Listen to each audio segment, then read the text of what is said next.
It was supposed to be a routine stop, just a quiet woman refueling her car under the midday sun at a dusty gas station just outside Charleston, South Carolina. But what happened next would go viral within hours and shatter assumptions across the nation, because within minutes, the calm, composed black woman behind the wheel of a silver 2022 Lexus RX 500h, wearing dark jeans and a faded college hoodie, was face down on the pavement with her wrist shackled behind her back while two police officers debated whether to charge her with obstruction or attitude, and nobody, not the cashier, not the other motorists watching, and certainly not the smug rookie cop with the mirrored shades, had any idea that they had just detained a sitting United States federal judge, the Honorable Alexandria Pierce, appointed by President Hayes 3 years prior and currently presiding over one of the most high-profile anti-corruption trials in the Southeast. But it wasn't the handcuffs that surprised her, it was the timing, the deliberate nature of it all, and the unmistakable smirk on the older cop's face when he leaned in and whispered, "We know exactly who you are." See, Alexandria had spent the last decade taking down dirty politicians, dismantling crime syndicates from the bench, and quietly refusing security details in favor of maintaining her independence and anonymity, but someone had finally decided to make her visible, vulnerable, and unarmed in public, and the question wasn't just who orchestrated it, but how far they were willing to go. That morning had started simply enough. Alexandria, 45, widowed, mother of 2 grown sons, and the only black woman currently serving in the Federal District Court of South Carolina, had been on her way to visit her sister in Columbia after closing arguments wrapped up early in the explosive case of State versus Mallory, where she was expected to deliver a decision that could unseat a former governor with links to embezzlement, voter suppression, and organized crime. She had told no one she was leaving Charleston for the day, no staff, no press, no court clerks, and her phone had been switched off after a barrage of hate messages flooded her inbox the night before. The gas station itself was the last one before I-26, a quiet corner with peeling red paint, a flickering price sign, and a bored teenage attendant scrolling through his phone behind the register. As Alexandria filled up her tank, she noticed a police cruiser idling nearby. Nothing unusual in a small town, but the tension hit when a second cruiser arrived and boxed her in. One officer, a young, pale-skinned, overly eager man barely out of academy, approached first, asking if the Lexus was hers, then asking for license and registration before she could finish nodding. Alexandria, calm but firm, asked what the issue was. "Ma'am, we've had reports of a vehicle matching this description involved in a hit-and-run just up the highway," the officer replied, though his tone lacked conviction. Before she could clarify, the second officer, older, broader, with the air of someone used to not being questioned, stepped in and ordered her to exit the vehicle immediately, and the moment she reached for her ID, they had already begun shouting conflicting commands, "Hands up! Step out! Don't move!" And within seconds Alexandria was face down on asphalt, her dignity traded for suspicion. She said nothing as they searched her vehicle, flipped through her court folders, and pulled out her judicial ID badge with an expression that soured into realization. This can't be real," the rookie muttered, stepping back. But the older officer wasn't fazed. "That's a damn good forgery if you ask me," he muttered, pocketing the ID like evidence. 10 minutes later, a quiet black SUV pulled up. A man in a gray suit stepped out. He didn't flash a badge, didn't give a name. Just walked up to the officers and whispered something that made the rookie's face go pale. Alexandria lifted her head enough to see the stranger glance at her and nod, like checking a box. "You'll ride with us," he said coldly. "No Miranda rights. No explanation. Just a transfer from local patrol to Black Ops-style transport." And suddenly, it was no longer about mistaken identity. They knew who she was and they wanted her silenced. The SUV ride was silent. Her phone had been confiscated. Her hands remained bound. Through the dark tint, she could see the familiar countryside morph into a less familiar industrial zone.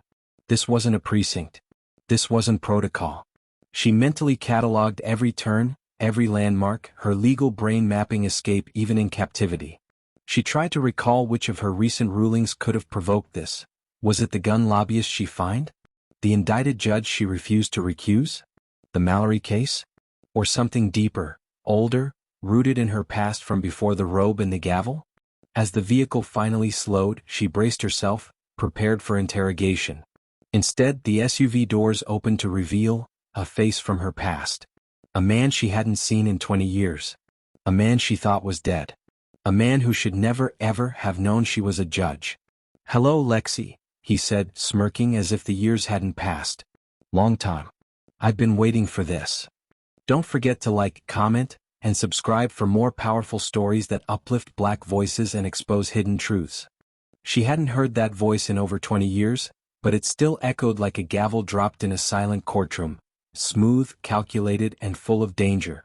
Alexandria froze as Elias Mercer stepped into full view, alive, breathing, smirking like he hadn't been declared legally dead in 2006 after the warehouse explosion that ended the FBI's Operation Phantom Ring and supposedly consumed every last piece of the black market empire he was entangled in. Her heart thudded in disbelief.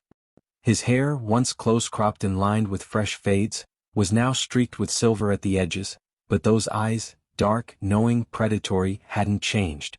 The suit was too expensive for a fugitive, the posture too confident for someone who should have been buried beneath 3 layers of forged death certificates, burned files, and classified federal silence. "You're not real," she said, barely above a whisper. "You're dead." Elias laughed softly, stepping closer, until the artificial light above them cast deep shadows across his face, like something out of a dream she'd never wanted to have. "I was dead, Lexi," he said with that same unnerving calm, "until the system you served decided to use me, and then discard me. Just like you did." Her spine stiffened at that. "You chose that life," she shot back. "You chose crime, lies. I chose survival," he interrupted, eyes narrowing. "And it's ironic, don't you think? That after all these years of climbing your golden ladder, here you are, shackled in my presence." She wanted to scoff, wanted to spit in his face. But deep down, a chill crawled up her spine as she realized this wasn't random. Her arrest, the timing, the fact that they knew she'd be at that gas station. "This is you," she said slowly, studying him. "You orchestrated this. You wanted me taken." "I didn't just want you taken," he said, circling her like a panther. "I needed you reminded. You forgot where you came from, Lexi. All that power on the bench, all those verdicts, corrupt senators, dirty judges, cartel money, you made enemies but you forgot. I taught you how they think." She narrowed her eyes. "You taught me how to lie," she said coldly. "I learned how to fight on my own." His smile faded slightly and for a moment, his eyes flickered with something darker. "And now I'm going to teach you something else," he said. "The difference between truth and justice. The court gives truth. But I control justice." He snapped his fingers and one of the men near the door entered and handed him a thick folder. Alexandria could just make out the Department of Justice seal on the cover. He tossed it onto the metal table in front of her. "Go ahead. Read it. Every page in there is a classified summary of backdoor deals made in your courtroom. Deals you were never supposed to know about. Evidence buried. Witnesses flipped. Do you really think you were the one making the decisions?" Her jaw clenched. "Fabrication," she said. "Photoshopped garbage." "You'll see," he said, shrugging. "But it's not just about you. The people you trust, your clerk, your law assistant, even your precious bailiff? They're compromised." Her eyes darted upward. "Liar. One of them gave us your route this morning," he said flatly. "Your Lexus. Your stop. Your sister's address in Colombia. You thought going off-grid made you safe? You've been under surveillance for over a year." Alexandria's breath caught, her thoughts spiraling.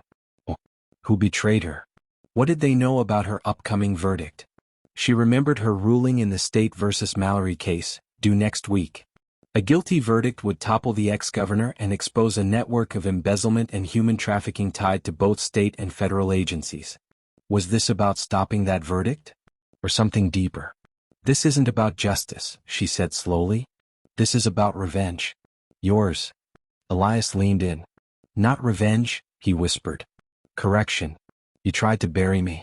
Now I'm going to unmake you." The lights overhead flickered again as the door opened behind her and in walked someone she never imagined in a million years. U.S. Attorney General Dana Whitmore, her mentor, her sponsor, her friend for 20 years. Alexandria's mouth dropped. "Dana?" she gasped. But Dana's expression wasn't one of rescue, it was grim. Cold. Like she knew this was coming. "Lexi," she said gently. "You should have ruled neutral in Mallory.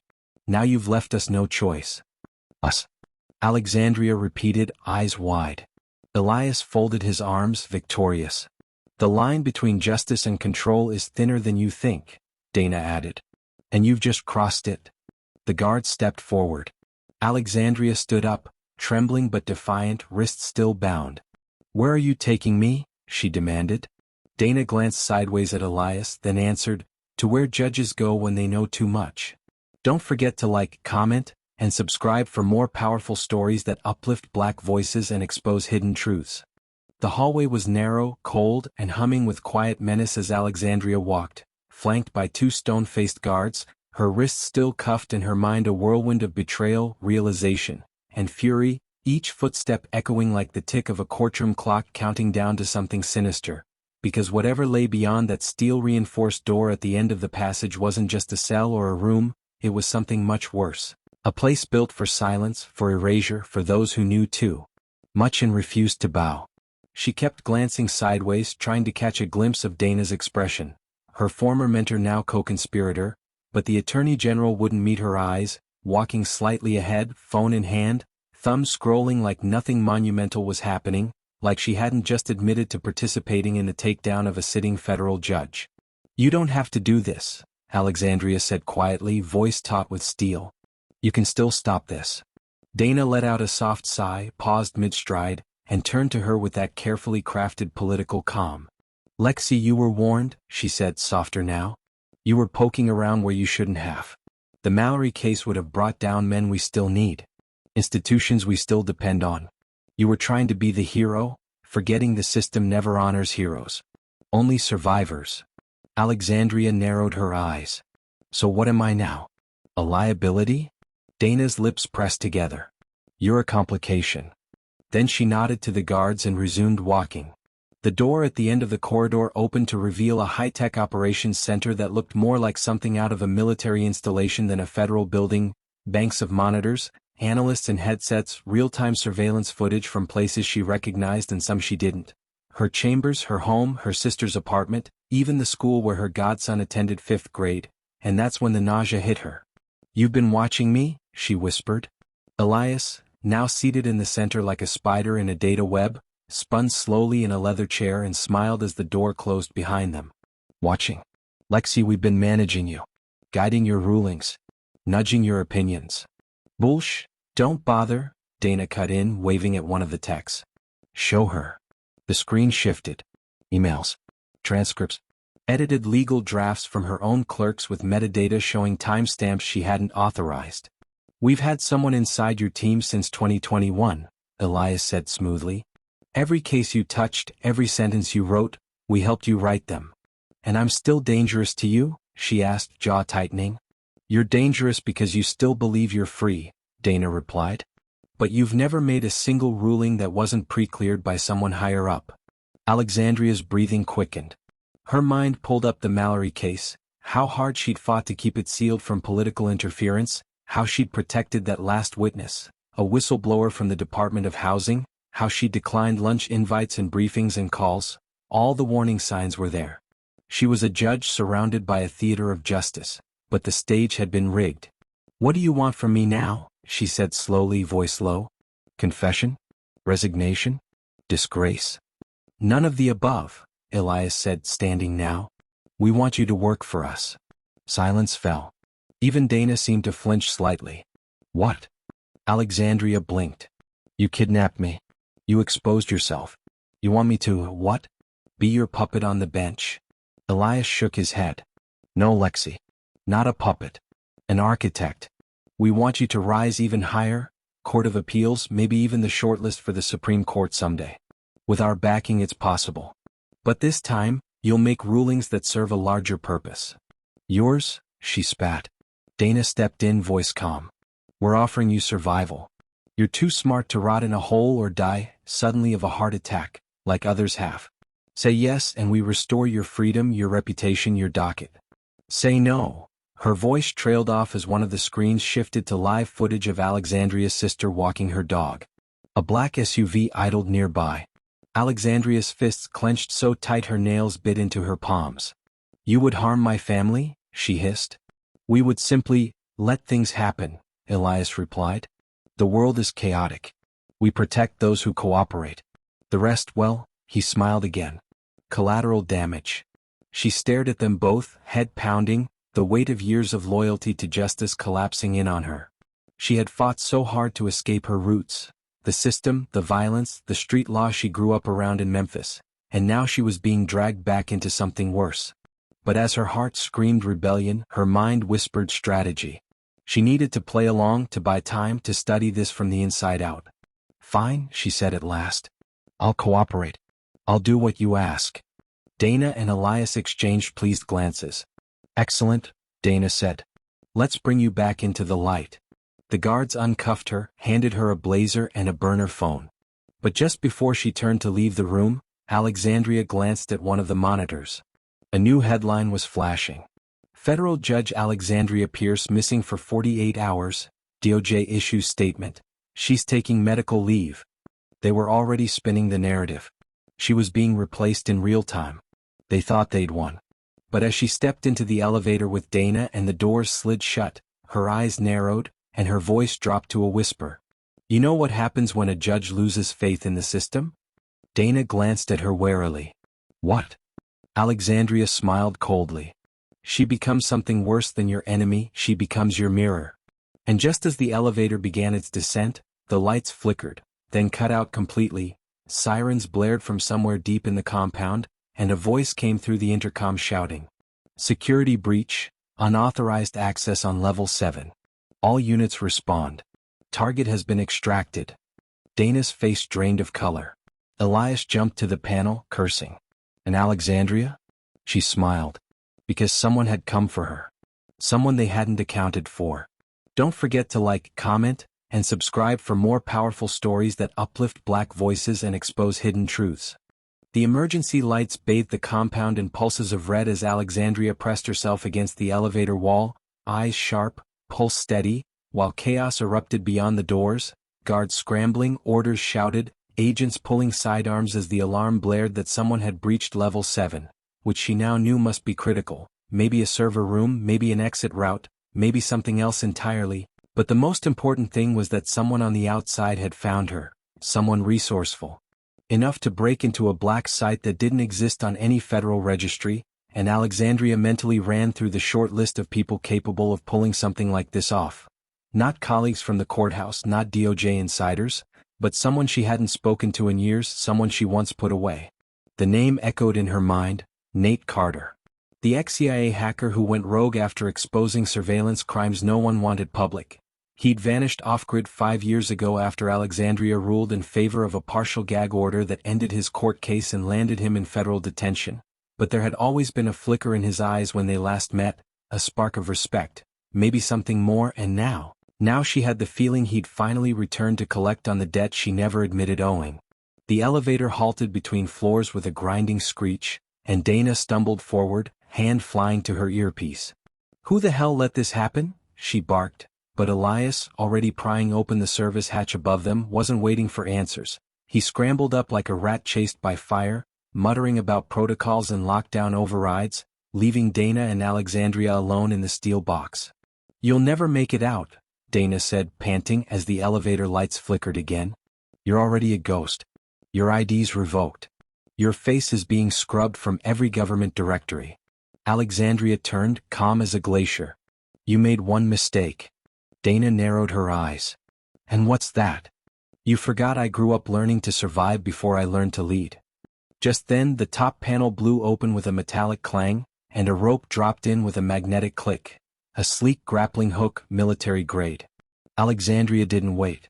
She jumped, gripped the cord, and hoisted herself up, boots slamming against the elevator shaft wall, muscles burning, eyes set on the light above, when a hand reached down to help her up. It was him. Nate. Beard fuller now, eyes still sharp, dressed in black tactical gear with a pistol strapped to his chest and a biometric scrambler on his wrist. "Took me long enough," he said with a crooked grin. "You ready to make this system bleed?" She didn't smile, but her eyes lit like fire. "Lead the way."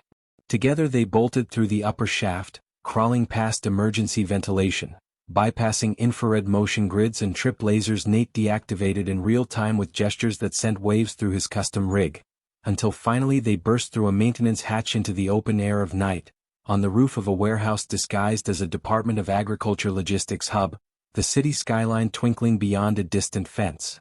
"We're not safe yet," Nate said, already tapping on a miniature satellite comms unit. "You're going to need to disappear." "No," she said, jaw set. "I'm going to need to go public." He hesitated. "They'll kill you before you speak." "Then we beat them to it," she said, turning toward the helipad just as spotlights snapped on and a sniper round whizzed past her head, splintering the concrete. "Go!" Nate shouted, grabbing her arm as two black helicopters descended from the clouds above, side doors open, red lasers scanning, men in tactical armor rappelling down.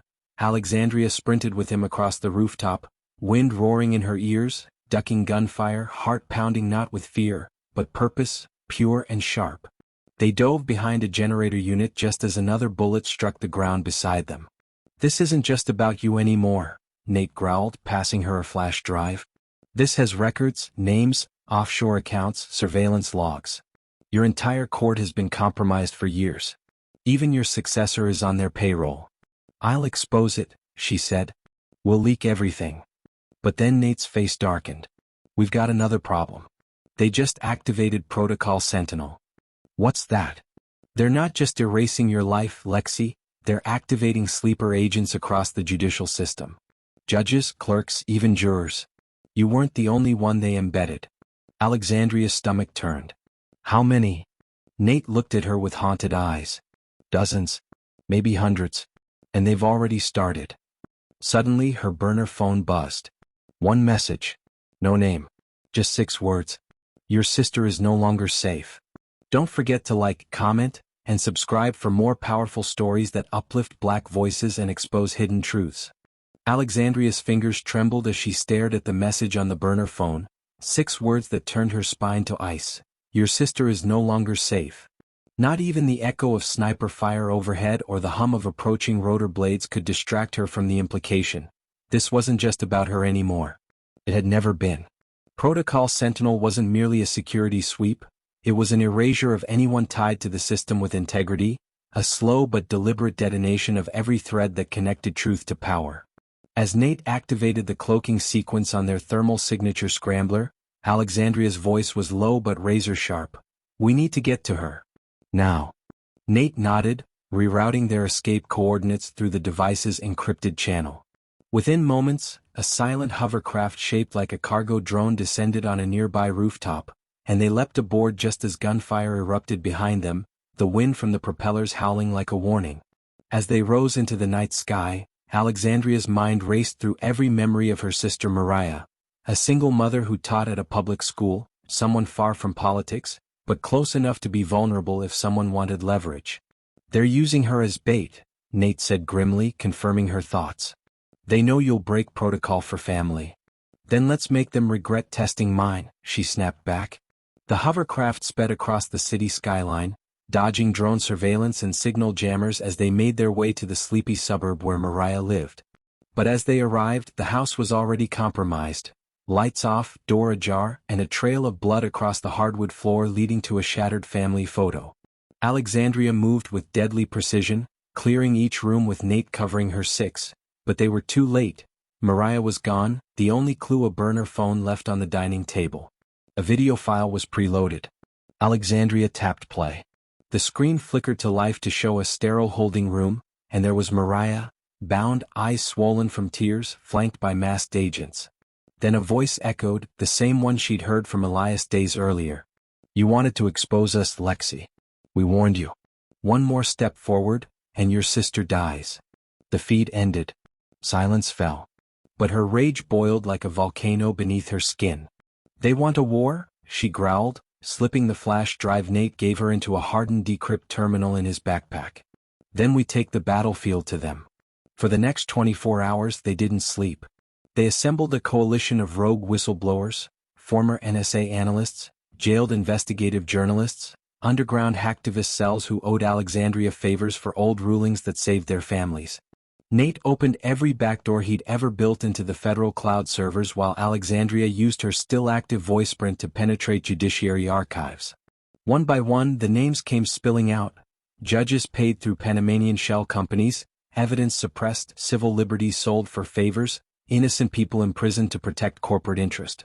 They compiled it all into an untraceable blockchain network, ready for mass public release with a single signal.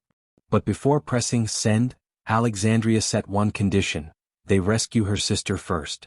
They tracked Mariah's last known signal to a private airstrip in Virginia. A jet waited on the tarmac, destination undisclosed. The assault team moved in under the cover of a rolling thunderstorm. It was quick, brutal, and surgical. Alexandria personally breached the holding chamber, shot 2 agents, and untied her sister with trembling hands. "We're not running anymore," she whispered. "We're going to finish this." At exactly 3:03 a.m., Alexandria went live. Across every major media outlet, courtroom, social platform, and federal server, the information was released. Whistleblower files, leaked recordings, bribery ledgers, false imprisonment logs. For 10 full minutes, the world stood still as the curtain dropped on the illusion of justice. The backlash was immediate. Arrests at the highest levels, emergency resignations, Congress in emergency session, the DOJ imploding under its own rot. Alexandria didn't hide. She stood at the courthouse steps and gave one final speech. "I was silenced because I refused to be bought. I was kidnapped because I remembered my oath. I was hunted because I became inconvenient. But truth is fire. And today I set the match." The media crowned her a hero. Protesters chanted her name. A global movement began overnight. And though she resigned from the bench, Alexandria wasn't done. She founded a nonprofit called Lexus Rising, dedicated to unearthing judicial corruption and restoring transparency in courts worldwide. Nate became her director of security. Mariah, her head of education. But just when things seemed safe again, months later, as she was preparing to give a TED Talk in D.C., Alexandria received a handwritten letter with no return address. It said only, "You cut off one head of the Hydra. 7 remain. We're still inside." And when she looked up from the paper, a man in a federal marshal's uniform was watching her from across the lobby, unmoving. Integrity has a cost, but silence costs far more. In a world where corruption can wear a suit and sit on a bench, standing for justice takes relentless courage. Power fears exposure. And sometimes, it takes losing everything to reveal what's really broken. Never underestimate a woman who has nothing left to lose, and everything left to protect. The end. Don't forget to like, comment, and subscribe for more powerful stories that uplift Black voices and expose hidden truths.